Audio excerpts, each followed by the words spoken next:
Sir বাইদেউসকল, আজি 21 মে 2024 আপোনালোক সকলোকে আমাৰ অন্য এটি অতি গুৰুত্বপূৰ্ণ আলোচনালৈ স্বাগতম জনাইছোঁ। আজিৰ দিনটো সমগ্ৰ অসমৰে লাখ লাখ পৰিয়ালৰ সৈতে জড়িত এটা অতি স্পৰ্শকাতৰ আৰু জৰুৰী বিষয়লৈ আমি আপোনালোকৰ লগত কথা পাতিবলৈ ওলাইছোঁ। বিষয়টো হৈছে আমাৰ সমাজৰ মেৰুদণ্ড স্বৰূপ আশাৰ কৰ্মী, অংগনবাদী কৰ্মী, সহায়িকা আৰু বিদ্যালয় মধ্যাহ্ন ভোজন ৰান্ধনীসকলৰ দৰমহাৰ বা মাননি বৃদ্ধি। বিগত কেইবাদিনো ধৰি ছ'চিয়েল মিডিয়াত আৰু বিভিন্ন সংবাদ মহলত এটা খবৰ খুব বেছিয়ে চৰ্চা হৈ আছে যে আশা কৰ্মীৰ দৰমহাৰ 18,000 টকা আৰু অংগনবাদী কৰ্মীৰ দৰমহাৰ 20,000 টকালৈ বৃদ্ধি কৰা হৈছে বা হ'ব। কিন্তু ইয়াৰ মাজৰ প্ৰকৃত সত্যটো কি? সঁচাকৈয়ে চৰকাৰে ইমান টকাৰ বৃদ্ধি কৰিছে নে ই এটা চৰ্চা বা উৰা বাতৰি? আৰু আটাইতকৈ ডাঙৰ প্ৰশ্ন, ইমান মূল্য বৃদ্ধিৰ দিনত আমাৰ এই কৰ্মীসকলৰ প্ৰাপ্যৰ অধিকাৰক লৈ চৰকাৰ কিয় এক প্ৰকাৰ মনে মনে আছে? আজি এই সকলোবোৰ কথা আমি তথ্য সহকাৰে আলোচনা কৰিম। প্ৰথমে আহিছোঁ ছ'চিয়েল মিডিয়াত ভাইৰেল হোৱাৰ সেই সংখ্যা দুটালৈ। আশা কৰ্মী দৰমহা 18,000 আৰু অংগনবাদী 20,000। ছাৰ বাইদেউসকল, আমি সত্যটো জনাৰ অতিকৈ দৰকাৰ। চৰকাৰীভাৱে বা কেবিনেট বৈঠকত বৰ্তমানলৈকে আশা কৰ্মীৰ বাবে 18,000 বা অংগনবাদী কৰ্মীসকলৰ বাবে 20,000 টকাৰ কোনো স্থায়ী ফিক্সড দৰমহাৰ চৰকাৰী অনুসূচনা কৰা নাই বা জাৰি হোৱা নাই। তেন্তে এই দাবী ক'ৰ পৰা আহিল? আচলতে সমগ্ৰ দেশৰ লগতে অসমৰো বিভিন্ন শ্ৰমিকৰ সংগঠন আৰু ইউনিয়নসমূহৰ দীৰ্ঘদিন ধৰি দাবী জনাই আহিছে যে এজন শ্ৰমিকৰ ন্যূনতম মজুৰি 18,000 পৰা 20,000 টকা হ'ব লাগে। যিহেতু আশা কৰ্মী, অংগনবাদী কৰ্মীসকলে দিন ৰাতিয়ে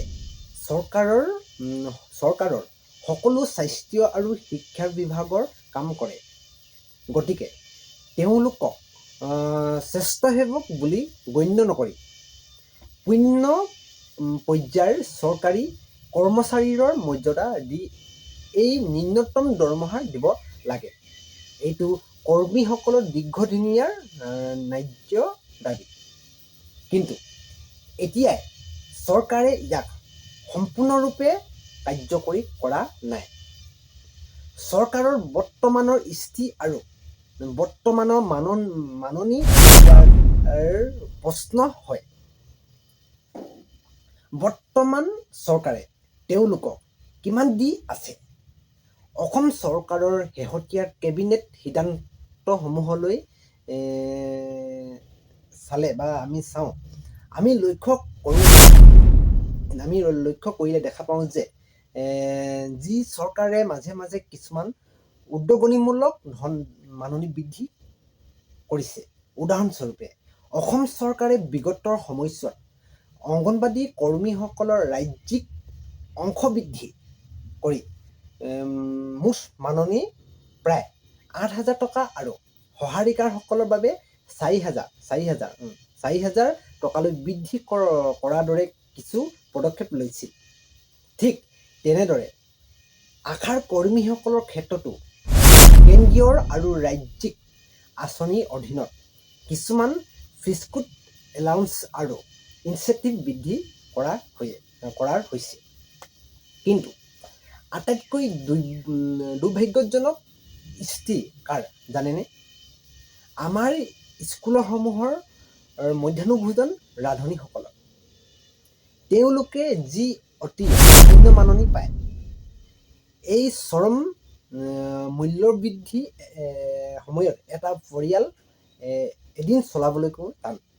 চৰকাৰে কিয় চুপ আছে? এতিয়া প্ৰশ্ন হয় যে চৰকাৰে কিয় চুপ আছে? এতিয়া আমাৰ মূল প্ৰশ্নটোলৈ আহোঁ। কৰ্মীসকলৰ স্থায়ী দৰমহা কেতিয়া বৃদ্ধি হ'ব? চৰকাৰে কিয় চুপ আছে? এই ক্ষেত্ৰত বিশ্লেষণ কৰিলে আমি তিনিটা মূল কাৰণ দেখিবলৈ পাওঁ। এইটো হ'ল স্কিল মৰ্যাদা। কেন্দ্ৰ আৰু ৰাজ্য চৰকাৰে এই কৰ্মীসকলক এতিয়াও স্থায়ী চৰকাৰী চাকৰিয়াল বুলি গণ্য কৰা নাই বা গণ্য নকৰে।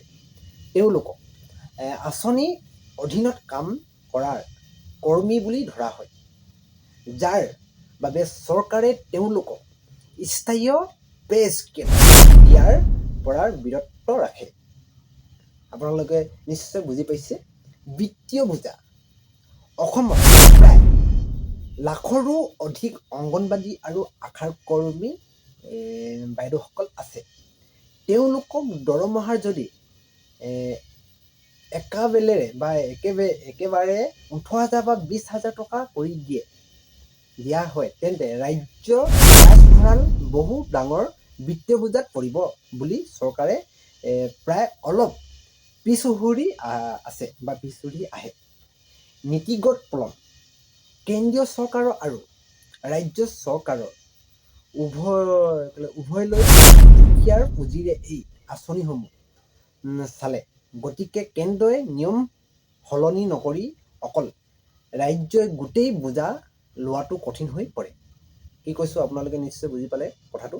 কিন্তু প্ৰশ্ন হয়, চৰকাৰৰ লাখ লাখ কোটি টকাৰ বাজেট বা বিভিন্ন ধৰণৰ বিনামূলীয়া আঁচনিৰ বাবে যদি ধন থাকিব পাৰে, তেন্তে সমাজৰ আটাইতকৈ তলৰ স্তৰত থকা এই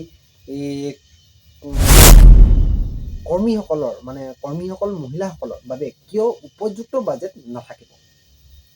নিৰ্বাচনৰ সময়ত চৰকাৰে বহুত প্ৰতিশ্ৰুতি দিয়া হয়, কিন্তু নিৰ্বাচন পাৰ হৈ যোৱাৰ পিছত এই ফাইলবোৰ ঠাণ্ডা ঘৰত সোমাই পৰে। শেষত মই এটাই ক'ব বিচাৰোঁ যে ছ'চিয়েল মিডিয়াত ওলোৱা এই 18,000 বা 20,000 টকাৰ খবৰটো চৰকাৰীভাৱে এতিয়াও মঞ্জুৰ হোৱা নাই। যদিও এইটো কৰ্মীসকলৰ সম্পূৰ্ণ ন্যায্যৰ অধিকাৰ।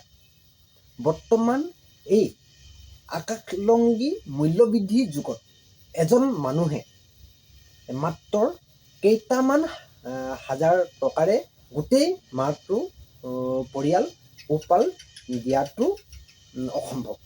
চৰকাৰে অতি সোনকালে কেৱল সৰু সুৰা ইনচেণ্টিভ বৃদ্ধি নকৰি তেওঁলোকক দৰমহাৰ এটা সন্মানজনক পৰ্যায়লৈ বৃদ্ধি কৰাৰ বাবে স্পষ্ট ঘোষণা কৰিব লাগে। আপোনালোকৰ ঘৰৰ বা গাঁৱৰ দৰ্শকসকল, আপোনালোকৰ ঘৰৰ বা গাঁৱৰ আশা কৰ্মী বা অংগনবাদী কৰ্মী বা ৰান্ধনীসকলৰ বৰ্তমান অৱস্থা আপোনালোকে কেনে দেখিছে?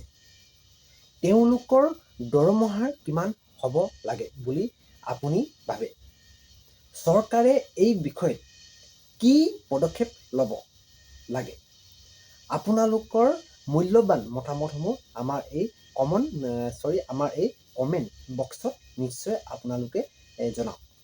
ভিডিঅ'টো যদি আপোনালোকে চাই ভাল পালে, তেন্তে আমাৰ এই চেনেলটি ছাবস্ক্ৰাইব কৰি লগতে কাষত থকা বেল আইকনটো প্ৰেছ কৰি দিয়ক। চৰকাৰৰ যাতে এই ভিডিঅ'টো ইমানে শ্বেয়াৰ কৰক যাতে চৰকাৰৰ দৃষ্টিগোচৰ হয়। এনেকুৱা সত্য আৰু সঠিক খবৰ সদায় পাই থাকিবলৈ আমাৰ চেনেলটো পুনৰবাৰ কৈছোঁ ছাবস্ক্ৰাইব কৰিবলৈ নাপাহৰিব। ধন্যবাদ। জয় আই অসম।